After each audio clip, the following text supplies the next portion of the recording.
नमस्कार दोस्तों। यह डिक्टेशन 80 शब्द प्रति मिनट का होगा, जो कि 400 शब्दों का रहेगा। 5 मिनट तक बोला जाएगा। 10 सेकंड बाद स्टार्ट किया जाएगा।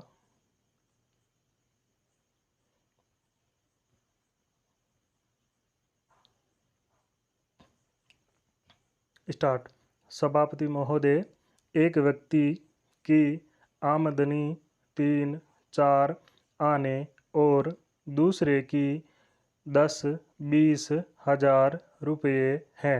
अगर वित्त मंत्री महोदय इस विषमता को दूर नहीं करेंगे तो समाजवाद का नारा बिल्कुल कोरा और कागजी सिद्ध होगा।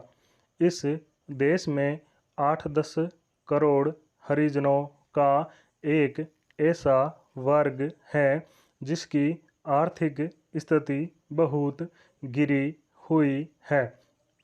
इस बजट में उनकी उन्नति और कल्याण की योजनाओं का समावेश होना चाहिए।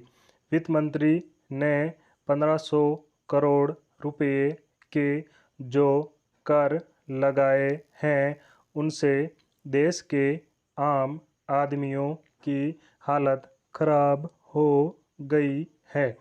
मुझे इस बात की बड़ी प्रसन्नता है कि योजना के अंतर्गत देश में विकास कार्य हो रहा है और अब हम इस दिशा में जो कुछ कर पाए हैं वह प्रशंसनीय है। लेकिन मुझे दुख के साथ कहना पड़ रहा है कि जहां कृषि के क्षेत्र में उत्पादन बढ़ रहा है, उद्योग के क्षेत्र में उत्पादन बढ़ रहा है, देश की संपत्ति बढ़ रही है, हर आदमी की औसत आय भी बढ़ रही है, फिर भी हमारे यहाँ की पुरानी गरीबी बिल्कुल नहीं हटी है।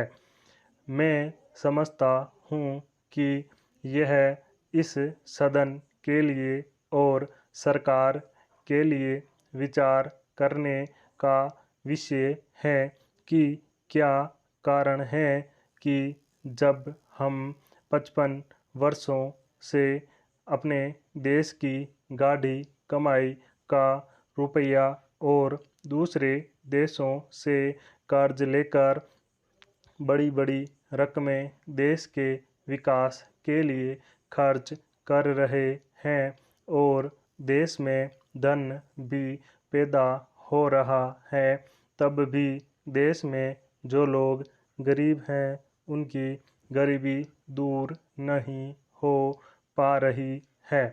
क्या यह आश्चर्य की बात नहीं है? मैं समझता हूँ कि इस पर विचार किया जाए।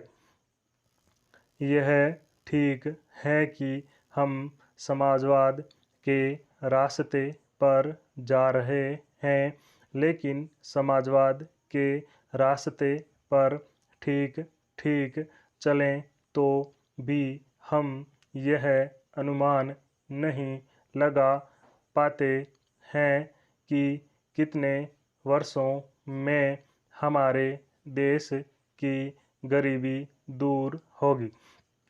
यह ठीक है कि हम योजना के तरीके पर काम कर रहे हैं, लेकिन इस बात को देखने की आवश्यकता अब पैदा हो गई है कि देश में जो धन पैदा होता है वह कहाँ जाता है। इतनी प्रगति होने पर भी हम देखते हैं कि गरीबी दूर नहीं हो पा रही है। गरीबों को खाने के लिए अन्न नहीं मिलता, पहनने के लिए कपड़ा नहीं मिलता। इसका क्या कारण है? यह गंभीरतापूर्वक सोचने की बात है।